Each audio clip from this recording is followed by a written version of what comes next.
Shalom.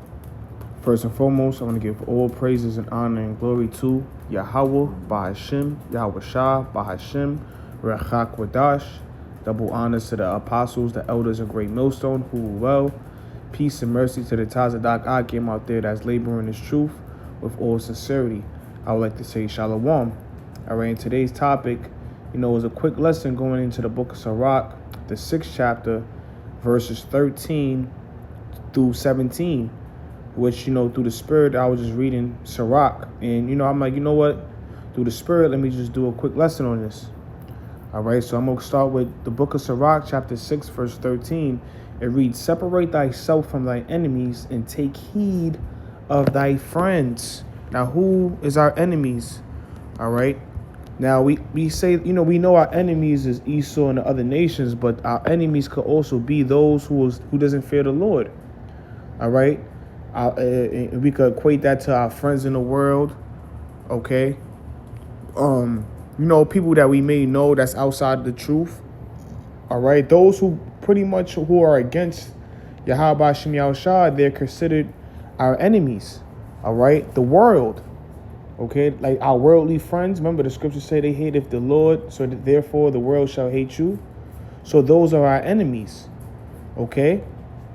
So I'm going to read it again. This is the book of Sirach, chapter 6, verse 13. It says, "Separate thyself from thine enemies and take heed of thy friends." And who is your friends? Your true friends.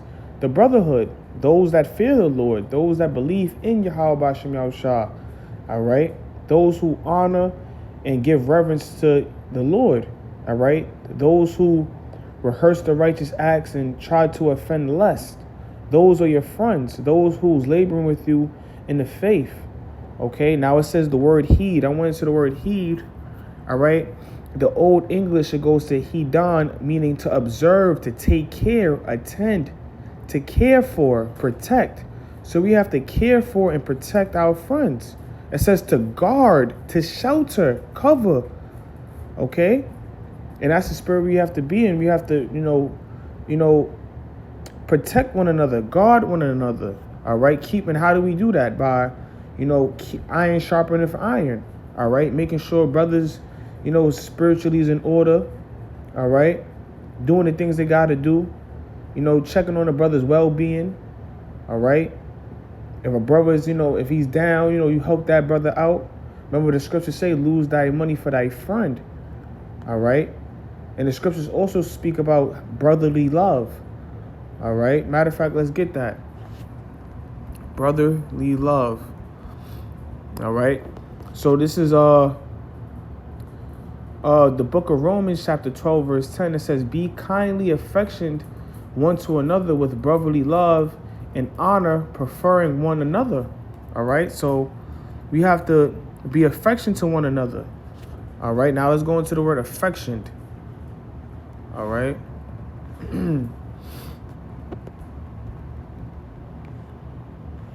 Okay. It says, let me see. To make do. Let me see. Affection. Let me see. It says to love. All right. So basically just to love one another. All right. Show each other love, not offending one another, defending one another, keeping, if a brother's going off, rebuke that brother, because the scriptures speak about open rebuke is better than secret love. Okay. So we have to continually show brotherly love, not have any resentment towards each other, any bitterness towards each other. Okay. Any problem that, a brother may have, fix it right then and there. The scriptures say that, if you have a issue with a brother, you're supposed to, roughly paraphrasing the scripture, you're supposed to end it before the day ends. Okay. So we're supposed to separate ourselves from our enemies. Let me get 2 Corinthians real quick. Chapter 6, verse 4. All right. So this is, let me see. 14, Salakia. This is 2 Corinthians chapter 6, verse 14. It says, "Be ye not unequally yoked together with unbelievers. For what fellowship have righteousness with unrighteousness?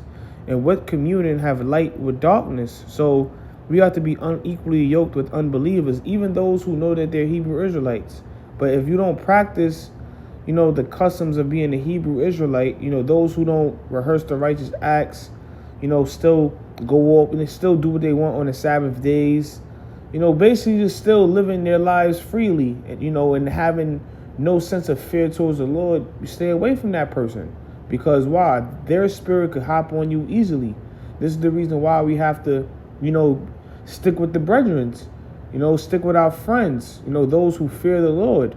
Because that's what keeps you grounded, those who are all in one accord. Okay? That's why the scriptures in Amos say if two, how can two walk together if they're not agreed? How can you walk with somebody who blatantly just doesn't believe, who blatantly just goes off, who blatantly commits adultery, who blatantly just lives their lives freely? You can't walk with that person. You're going to walk with the person that, you had an agreement with. Okay? So going back to the book of Sirach, chapter 6, all right?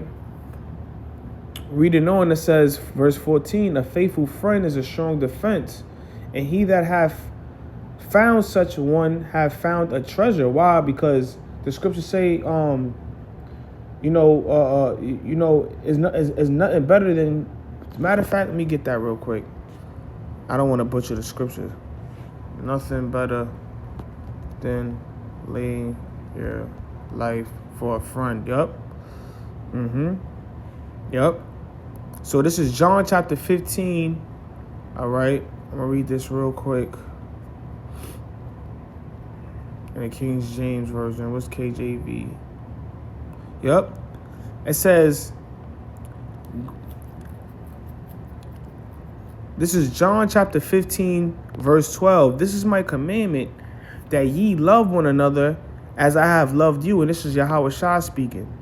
All right. It says, "Greater love have no man than this, that a man laid down his life for his friends." All right.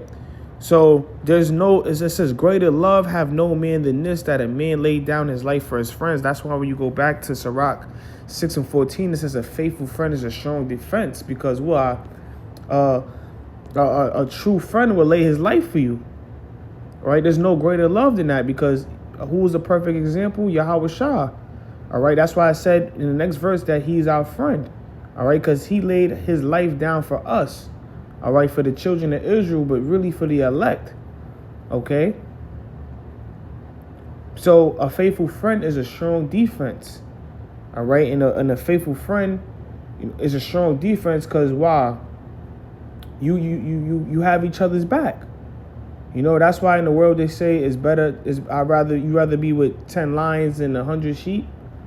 Just saying it in a what people say in the world, but yeah, because that represents people, a faithful friend. A faithful friend is a strong defense. All right, because your friend who's faithful towards you won't do no harm to you. All right, want to see you prosper in the faith. Want to see you do good.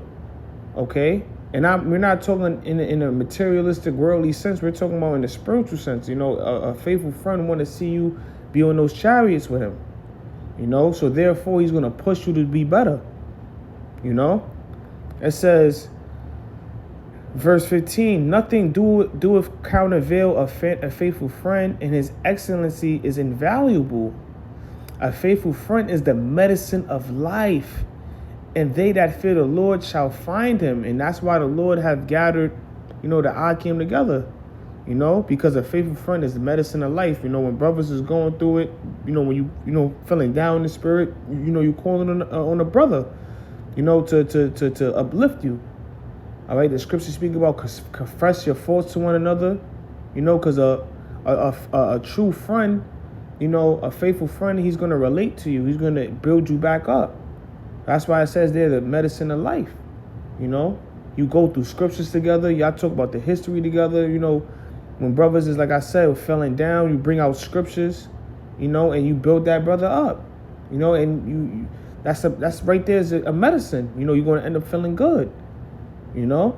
That's why brothers get around each other, when the brothers is feeling down, So it says, verse 17, whoso feareth the Lord shall direct his friendship aright, for as he is, so shall his neighbor be also. All right, so the Lord ultimately directs, the friendship, that brotherhood. Okay, the Lord is the one who's putting all these things together in order. All right, and that's why a lot of men fall out, because they truly don't fear the Lord. So the Lord keeps those brothers, tight. Those who's, giving charity to one another, helping one another, don't have any ill thoughts against one another. The Lord is the one that's keeping everything strong and tight. All right, because ultimately, Lord willing, we the elect. All right, so Lord willing, this was edifying. I want to give all praises and honor and glory to Yahweh B'Shem Yahushua. And with that, Shalom.